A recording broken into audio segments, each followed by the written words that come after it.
말씀은 경건하게 살고자 합니까? 그 말씀으로 이제 말씀과 연결시키는 그런 경건의 삶을 생각했는데요.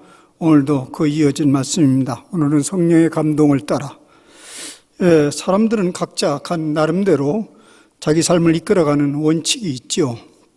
아무리 원칙 없이 살아간다 해도 적어도 자기 흥에 따라 살아가는 원칙이 있기 마련이죠.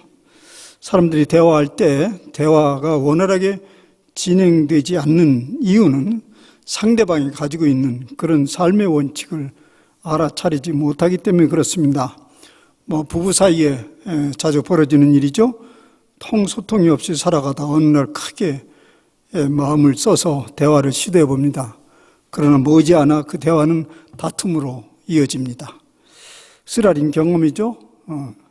그것은 서로가 상대방의 삶의 원칙을 잘 이해하지 못하거나 고려하지 못했기 때문에 그런 일이 발생하죠.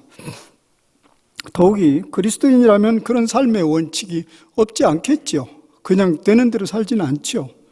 겉으로 보기에는 그 원칙이 있는데 겉으로 보기에는 그 원칙이 굉장히 천차만별 다르게 보일지라도 그리스도인의 삶의 원칙에 공통점이 있습니다. 그것은 주님과의 소통을 이어가려는 그런 삶의 원칙이죠. 하나님의 뜻과 하모니를 이루려는 원칙입니다. 여러분들이 그것을 의도적으로 아주 결단하고 살아가지 않을지라도 마음속에 늘 그런 생각이 있죠. 어떻게 하면 주님과 소통을 이루어가며 살아갈 수 있을까? 그분의 뜻을 따라 살아갈 수 있을까? 그 원칙이 있죠. 그 원칙이 무엇일까요? 오늘 말씀 제목입니다. 성령의 감동을 따라 살면 됩니다. 성령의 감동을 따라 살아라. 많이 듣는 소리죠. 반복적으로 듣는 소리인데 그 말의 의미가 여전히 모호하고 낯이 설게 느껴지잖아요. 수도 없이 강대성에서 성령의 감동을 따라, 성령의 인도에 따라, 성령께서 하시는 따라 목사님들이 많이 그런 얘기를 하죠. 그럼 저게 무슨 소리래? 알 듯 모를 듯 이제 그런 얘기죠. 근데 이제 성령을 따라 산다는 말은 그렇게 눈에 보이는 어떤 것이 아니잖아요. 그 마음의 문제잖아요. 근데 그 마음을 이제 살피는 일도 쉽지 않지만은 이 마음의 움직임을 살펴야 되는데 그것도 쉽지 않지만은 또 자기 마음의 움직임을 신뢰하기도 어렵죠. 왜냐하면 종횡무진 마음대로 움직이기 때문에. 그래서 그 마음의 움직임을 분별해야 되는데 그거 쉽지 않는 작업입니다. 그래서 오늘은 이제 성령의 감동을 따라 살아가는 것이 무엇인지를 좀 살펴보려고 합니다. 다음에 말씀들에서 힌트를 얻어보시길 바랍니다. 이제 이제 말씀 몇 가지를 이제 이어 드리겠습니다. 시편 기자는 이렇게 말씀했잖아요. 주의 말씀은 내 발의 등이요 내 길의 빛이니이다. 바울 서신은 모든 성경은 하나님의 감동으로 쓰여졌다고 합니다. 히브리서 기자는 하나님 말씀은 살아있고 활력이 있다고 합니다. 베드로 사도는 예언은 언제든지 사람의 뜻으로 낸 것이 아니요 오직 성령의 감동하심을 받은 사람들이 하나님께 받아 말한 것이다. 그러니 성경의 모든 예언은 사사로이 풀어서는 안 된다. 이런 말씀이 있습니다. 이 말씀의 공통적인 것이 뭡니까? 말씀과 성령, 성령의 감동, 말씀 이렇게 연결되어 있습니다. 따라서 우리가 성령의 감동을 따라 살라는 말은 하나님의 말씀과 매우 밀접한 관계에 있다는 것을 말하고 있습니다. 성경이 하나님의 영감에 쓰여진 것이기에 성령의 감동은 당연히 말씀과 연결되어야 되죠. 비유적으로 설명하면 이렇습니다. 우리 중고등학교 시절을 생각해 보죠. 우리 실험을 좀 했잖아요. 중고등학교 실험, 가끔 화학 실험, 물리. 그 실험 시작해 해봐야 지금 돌이켜보면 유리컵 몇 개가 전부인 그 실험실에 실험한다고 들어갔는데 생생하게 기억나는 거 있습니다. 리트머스 시험지라는 거 있어요. 리트머스 시험지. 여러분 다 기억하죠? 그 리트머스 시험지는 이제 뭐 겉으로 보기에는 동일한 액체 같은데 그 액체 성분이 좀 다른 것을 이제 확인하려고 하는 거죠. 뭐 산성인가 알칼리성인가. 그래서 그 리트머스 시험지에 넣으면 어떤 것은 붉게 색깔이 드러나고 어떤 것은 이제 파랗게 색깔이 드러나는데 그걸 보고 이제 폐하 수치라고 이제 그걸 가늠하는 거라고 그렇게 배웠습니다. 마찬가지로 성경을 그렇게 리트머스 시험지로 표현할 수 있습니다. 성령의 감동이라는 것은 보여지지 않냐는데 성경을 통해서 그것이 드러난다는 것입니다. 그러니 성령의 감동을 따라 살고자 하는 사람은 성경의 귀를 기울여야 합니다. 사사로이 마음의 움직임을 살피기 전에 뭐 성령의 감동을 따르라면 자주 이제 내 마음이 어떻게 움직이는 이걸 보는데요. 그거 보기 전에 성경을 펴고 무릎을 꿇어야 합니다. 이제 성령의 감동을 따라 살기 위해서 그러니 이제 성령의 감동을 따라 살려고 한다면 이것부터 먼저 배워야 됩니다. 하나님의 말씀을 어떻게 대해야 하는지 그걸 좀 이제 생각해 보려고 하고요. 그리고 이어서 그렇게 성령의 감동을 따라 산다면 무슨 일이 벌어진다는 말인가? 크게 이 두 가지를 오늘 말씀에서 생각하고자 합니다. 첫째, 성령의 감동에 응답하기 위해서는 이제 어떻게 하나님의 말씀을 대해야 하는가? 오늘 시편 말씀 방금 읽은 대로 주의 말씀은 내 발의 등이요 내 길의 빛이니이다. 이 얘기인데요. 하여튼 여기에서 보면 사실 이것이 진짜로 한다면 눈이 번쩍 뜨여지는 말씀인데 내가 진짜라면 하나님 말씀을 두고 진짜라면 가정법을 썼는데 왜냐하면 사람들은 진짜를 가짜처럼 생각하기 때문에 그 가정법을 썼어요. 말씀이 내 발에 비춰주는 등이라고 빛이 된다고 합니다. 그러면 그 말씀의 빛을 따라서 살아가면 성령의 감동을 따라 살아가는 것이죠. 그러면 여러분들이 이 소리도 금방 알아차립니까? 그렇게 살아면 되는구나. 그럼 그 전에 스스로 이 말씀을 많이 생각한 사람은 그렇다면 성경만 펴면 복잡한 인생길이 훤하게 보인다는 말이야? 아니 복잡하다는 인생길이 이게 사는 게 옳은가 저렇게 사는 게 옳은가 이렇게 사는 것이 미래를 보장하는 것인가 저렇게 사는 것이 미래를 보장하는가 이 복잡하다는 인생길이 성경만 펴면 홍해가 갈라지듯이 그렇게 쫙 앞길이 열려진다는 말입니까? 그러면 어떤 사람이 성경을 책장에만 모셔두겠어요? 불이 났게 성경을 살피겠죠. 그리고 1년에 성경 몇 권은 다시 사야 될지도 모릅니다. 뭐 중고등학교 다닐 때 공부를 열심히 한 우리 때이죠. 공부를 열심히 한 사람은 영어 사전을 너덜너덜하게 되잖아요. 공부를 그렇게 성경을 그렇게 보시면 어떨까? 근데 시편의 말씀에는요. 지금 내 발의 등이요 내 길의 빛이라는 것을 이 시편 기자는 경험한 것입니다. 그것을 지금 제시한 거예요. 우리처럼 그냥 그런 이론적인 원리적인 것을 얘기하고 시편 기자는 경험한 거예요.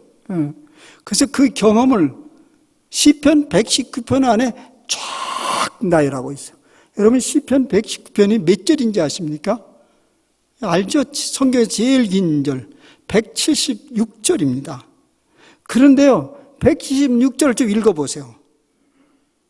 각 절마다 거의 빼놓지 않고 반복적으로 등장하는 말씀이 있습니다. 거의 각 절마다.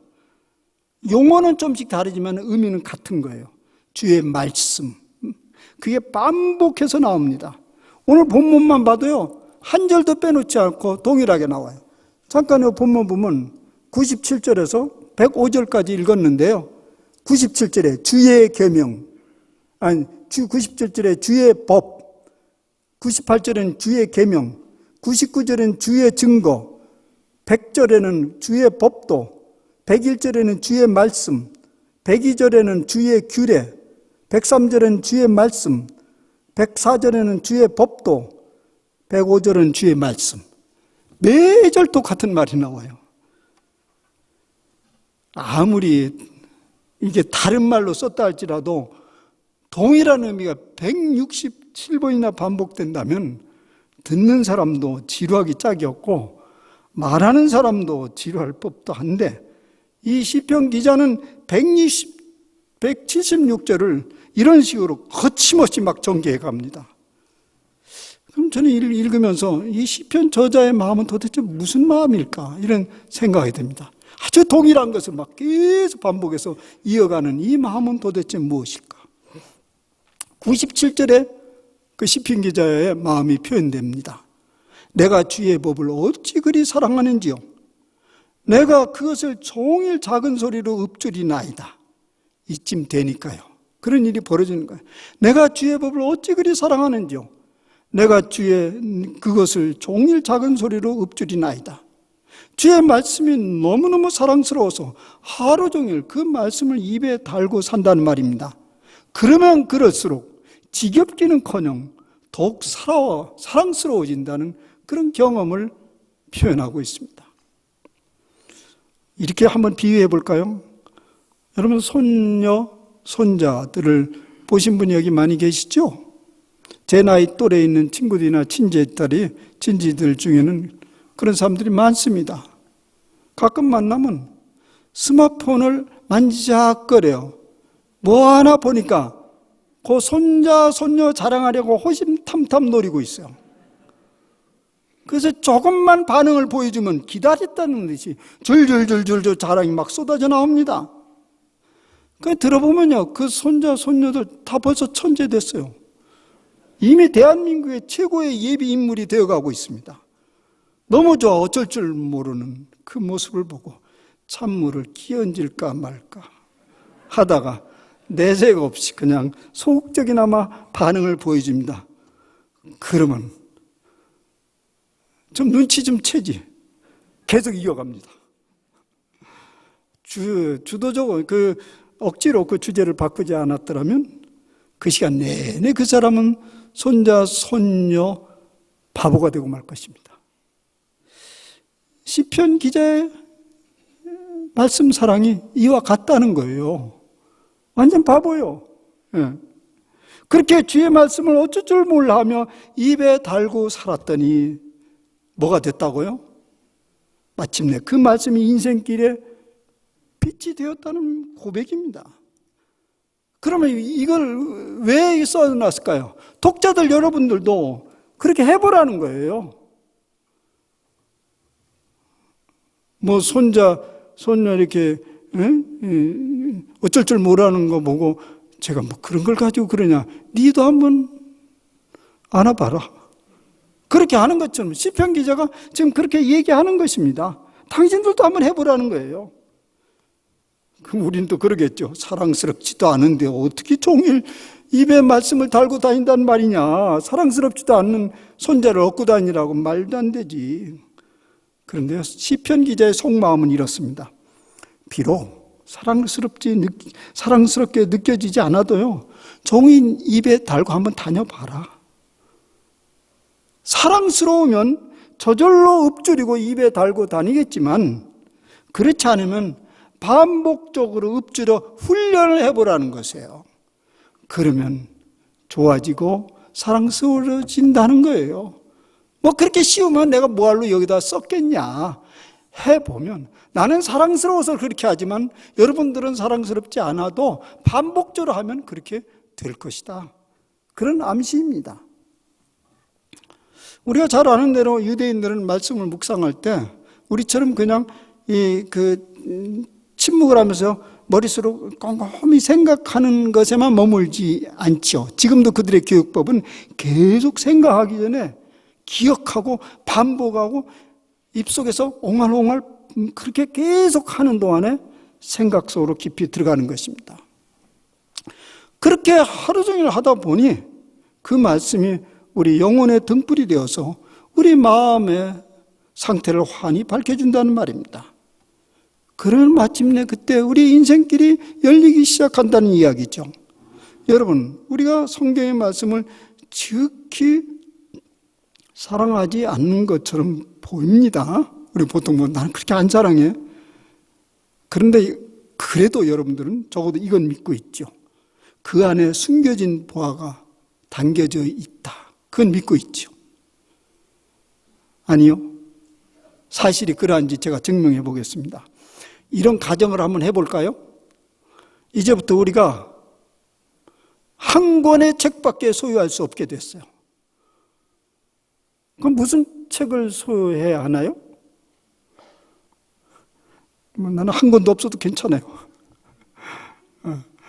그런 사람까지도 한 권만 가져라. 그러면 우리는 마땅히 성경책을 집어들겠죠. 왜요? 왜요? 지금까지 여전히 발견하지 못했지만은 그 안에는 결코 놓칠 수 없는 보물이 감춰져 있다는 것을 믿고 있기 때문에 그렇습니다. 언젠가는 찾아내리라 하는 그런 마음으로 집어들겠죠. 그런 사람이 바로 신앙인들입니다. 하나님 말씀 안에는 땅과 하늘에서 모두 다 통용되는 보물이 담겨져 있습니다.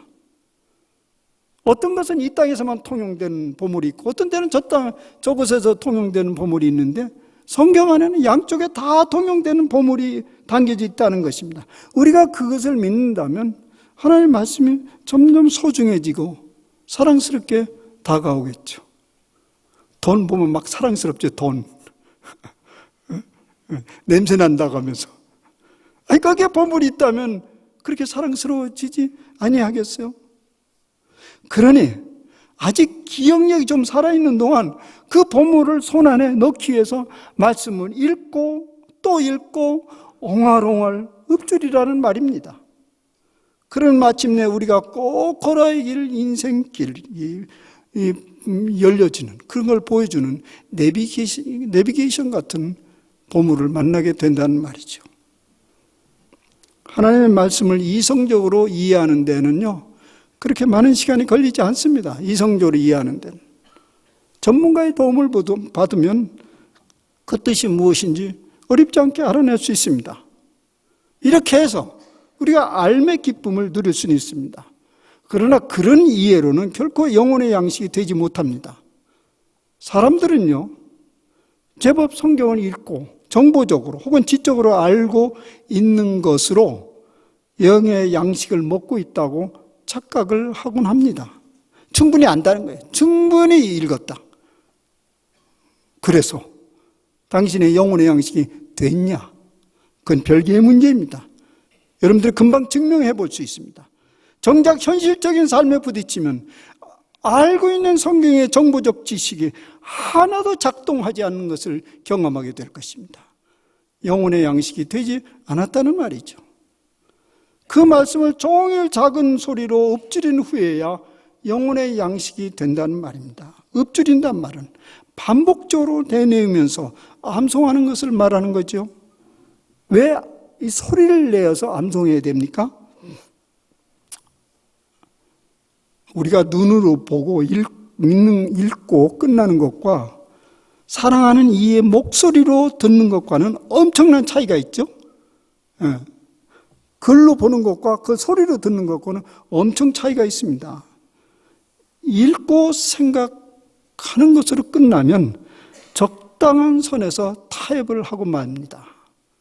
여러분 직접 얼굴을 대고 들으면 거절하지 못하는데 편지로 길게 써놓으면 적당한 이유를 붙여서 거절하기가 쉽습니다.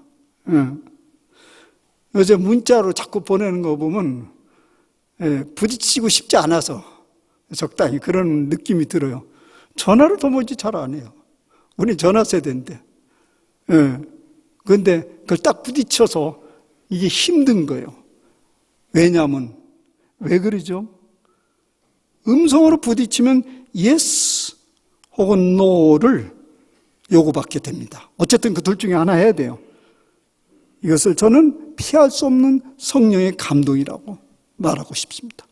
하나님의 말씀을 반복적으로 읊조리고 들으면 도저히 성령의 감동을 피할 수가 없어요. 그러니까 그렇게 안 하는 거죠. 빠져나가려고. 그래서 시편 기자는 첫 장부터 이렇게 요구합니다.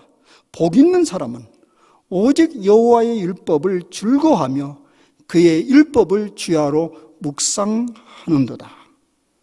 여기 주야로 율법을 묵상한다는 말은 반복해서 말씀드리지만 하루 종일 옹알옹알 암송하며 읊조린다는 말입니다. 언제까지 읊조려야 하죠? 하루 종일이라고 그랬는데 오늘 하루 종일 하면 내일은 안 하면 됩니까? 언제까지 읊조려야 합니까? 그 하나님, 그 성경의 말씀이 내게 하나님의 음성으로 들려질 때까지입니다. 그리고 기꺼이 순종할 힘을 얻을 때까지 읊조리라는 거예요. 그 일생, 평생, 종일 하나님의 말씀을 읊조리라는 것입니다.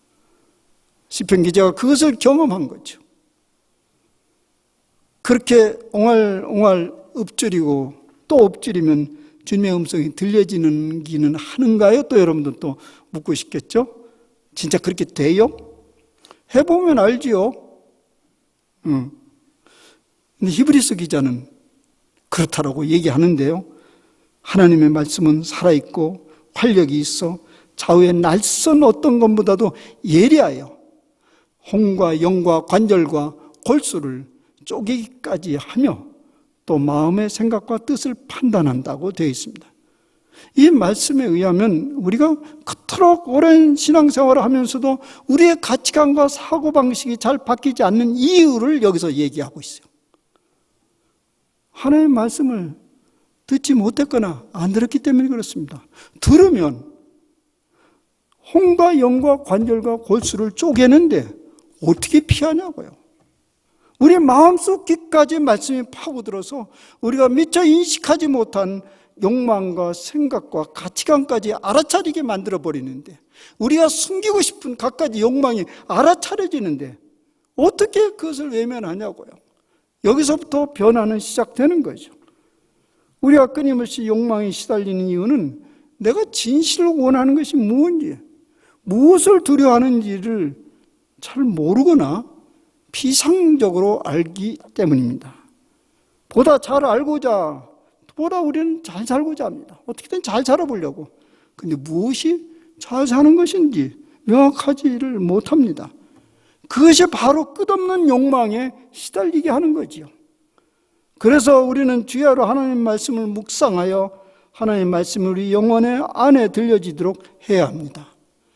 그건 마치 하나님 말씀은 이건 그냥 이 말씀은 마치 약과 같아요. 약, 동그란 하얀 약과 같아요. 여러분 그 약이 무슨 능력이 있어 보입니까? 무슨 활동을 합니까? 그런데 말씀이 우리 몸속에 들어가서 세포 곳곳에 자리를 잡기 시작하면 자기가 할 일을 활발하게 해내지 않습니까? 확실하게 증거는 독약을 먹어보세요. 얼마나 활발하게 활동을 하는지 아무것도 아닌 것처럼 보이는 것처럼. 하나님의 말씀도 이와 같다는 얘기예요. 그래서 사도 바울은 이 말씀의 능력을 좌우의 날선 어떤 것보다 예리하다고 얘기합니다. 날카로운 칼과 같다는 얘기죠. 양날이 서 있는 칼인데요. 날카로움의 극치를 보여주는 칼로 비유하고 있어요. 분명히 이것은 무슨 요리하는 칼이 아닐 거예요. 무기든지 아니면 수술칼일 겁니다. 찔려면 너무 아프고 필요하다면 예리하게 드러낼 수 있는 그런 칼을 말합니다. 여러분 이런 말 흔히 우리는 듣기도 하고 말하지 않습니까? 그 사람의 말이 비수와 같다. 그러면 비수와 같다. 그 말 한마디가 우리 영혼을 죽이기도 하고 양심을 날카롭게 자극하여서 돌이키게 하기도 한다는 그 말을 비수와 같다고 말하지 않습니까? 그 모습을 오늘 성경은 홍과 영과 관절과 골수를 쪼갠다라고 표현하고 있습니다. 그런데 동일한 말이 누구에게나 비수와 같이 들려지지는 않죠. 그것이 나에게 주어진 말씀이어야 되죠. 나에게. 하나님의 말씀이 왜 비수와 같이 매일매일 우리에게 활력을 주지 않습니까? 그 말씀이 지극히 개인적으로 내 말씀이 되지 못하기 때문에 그렇습니다. 오늘 시편의 말씀대로 종일 작은 소리로 읊조리고 시편 1편의 말씀처럼 주야로 묵상하면 그 말씀이 개별적으로 들려오기 시작하죠. 그래서 그런 사람을 갖다가 복 있는 사람이라고 합니다. 이 복 있는 사람은 다름 아니에요. 하나님의 말씀이 개별적으로 들려지는 그 사람을 말합니다. 그런데 그 복이 뭘까요? 이제 우리는 많이 들었는데 주의 말씀을 주야로 묵상하는 자는 복이 있도다. 그 복이 뭘까요? 이제 그 복에 관해서 얘기를 하려고 합니다. 오늘 시편 119편의 말씀에 따라서 말입니다. 성령의 감동을 따라 살아가는 사람들은 말씀과 더불어서 그에게 주어진 특혜가 몇 가지 있습니다. 3가지입니다. 첫째, 주의 말씀이 내 심령에 살아나면서 본래 내게 없는 지혜와 명철이 생긴다는 거죠. 그게 생긴다는 거죠. 예. 성경 그렇게 말합니다. 이제 우선 첫째 얘기하겠어요. 주의 말씀이 내 심령에서 살아나면서 본래 내게 없어요. 그런데 그런 지혜와 명철이 생겨요. 주의 계명들이 항상 나와 함께하므로 그것들이 나를 원수보다 지혜롭게 하나이다. 원수보다 더 지혜롭다. 이 말은 무슨 얘기겠습니까? 우리는 원수는 그렇게 많지 않아도 왼수는 꽤 많아요. 왼수. 이거 버릴 수도 없고 안 버릴 수도 없는 왼수. 그런데요, 여러분, 그 왼수보다 더 탁월한 전략을 가지고 있으면요, 더 이상 왼수가 없어집니다. 그보다 더 탁월한 전략이 있으면. 근데 원수보다 더 지혜롭게 된다는 거예요. 말씀을 가지면.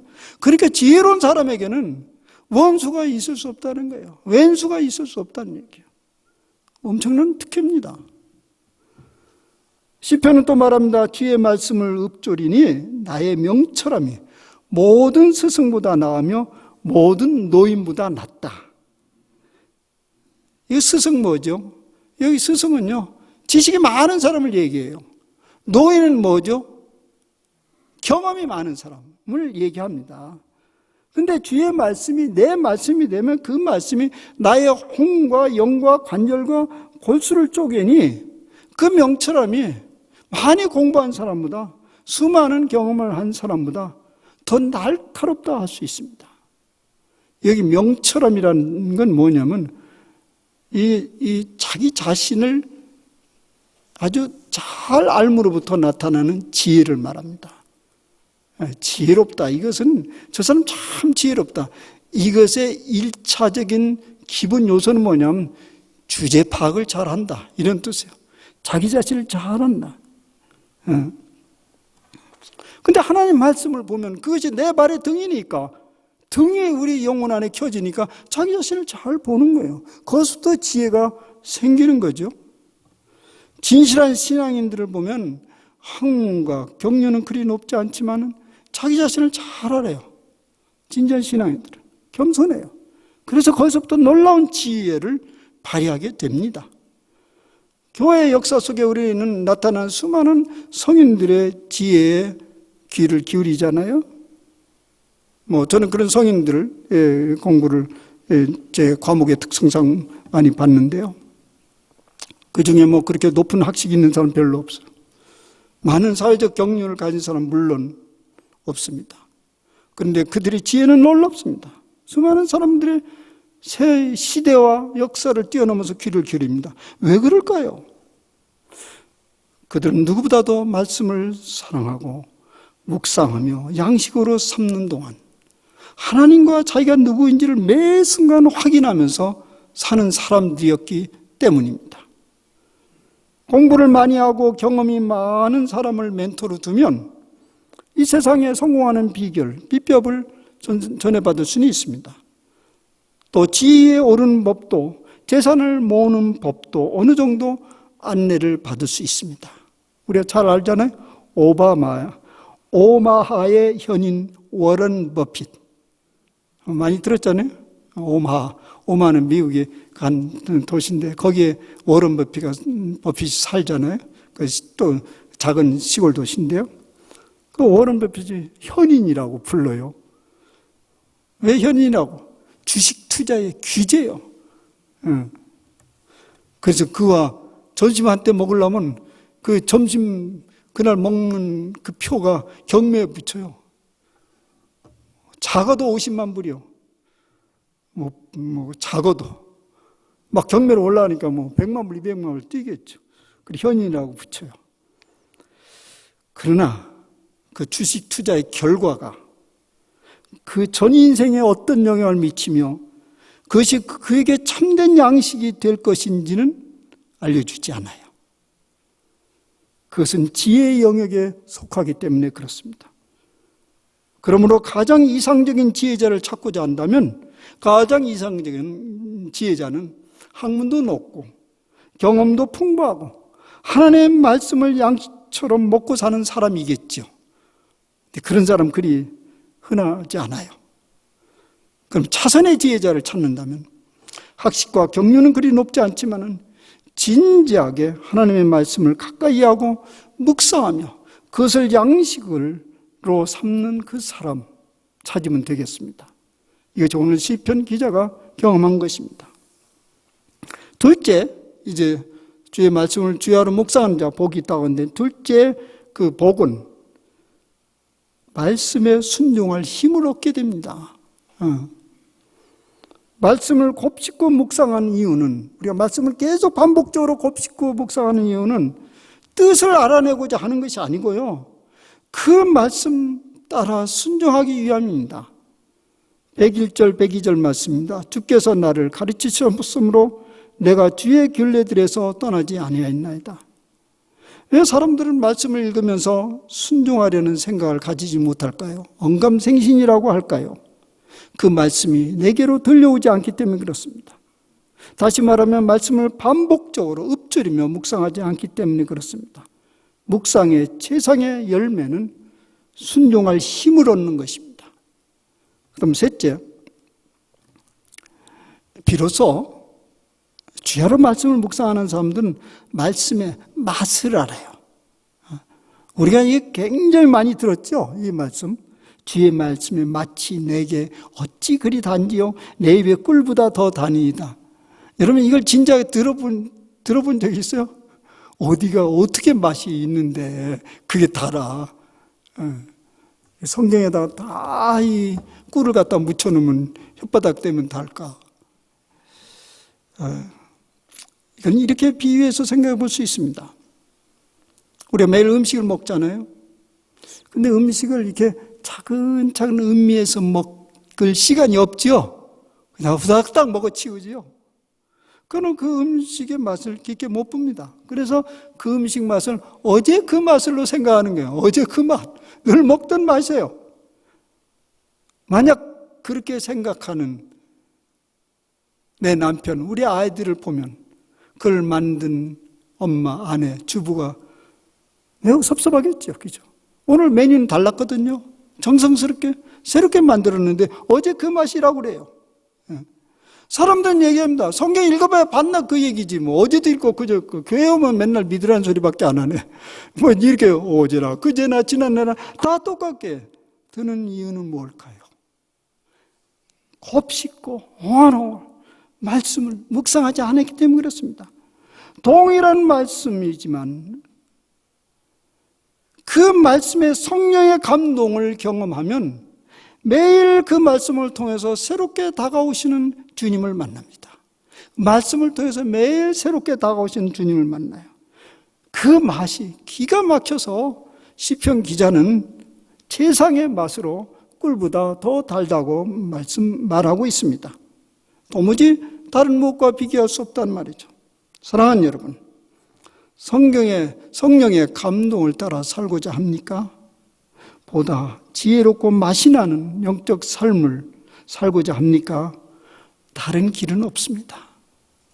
말씀이 내 발의 등이요 빛이 되도록 말씀을 곱씹고 암송하고 묵상하면서 내 양식은 먹어야 됩니다. 여러분 아직까지 기억력이 살아있는 동안 그렇게 하시라는 거예요. 여러분 모두는 이런 경험을 다 가지고 계십니다. 적어도 여러분들 상당수는 이런 고백을 할 겁니다.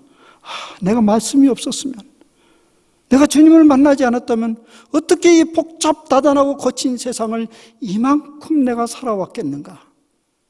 그렇게 고백하지 않습니까? 아직 여전히 남은 생애가 있으니 매 순간 이런 고백을 하면서 하나님 말씀에 더욱 가까이 나가고 곱씹고 묵상하세요. 그러면 그 말씀이 더욱 소중해지고 사랑스러워질 것입니다. 그러면서 내 앞에 그것이 등불이 되고 빛이 되는 것을 경험하게 될 것입니다. 그렇게 성령의 감동을 터득해가는 여러분의 삶이 되시기를 바랍니다. 기도합시다. 하나님 아버지, 돌이켜보면 긴 세월 우리가 무슨 힘으로, 무슨 지혜로 살았는가 생각하면 말씀이 내 발의 등이 되었고 빛이 되었습니다. 당시에는 알지 못했지만 돌이켜보니 그러하였습니다. 우리가 그러한 삶을 매 순간 산다면 얼마나 우리의 삶은 꿀송이보다 더 달겠습니까? 우리의 삶은 얼마나 밝고 희망차겠습니까? 주여, 오늘 그 비결을 시편 기자를 통해서 전해 주었습니다. 주님, 주야로 종일 기억하며 묵상하며 읊조리며 주의 말씀이 내 말씀이 될 때까지 그렇게 말씀과 더불어 살아가는 저희 남은 생애가 되게 하여 주시옵소서. 예수님의 이름으로 감사하며 기도하옵나이다. 아멘.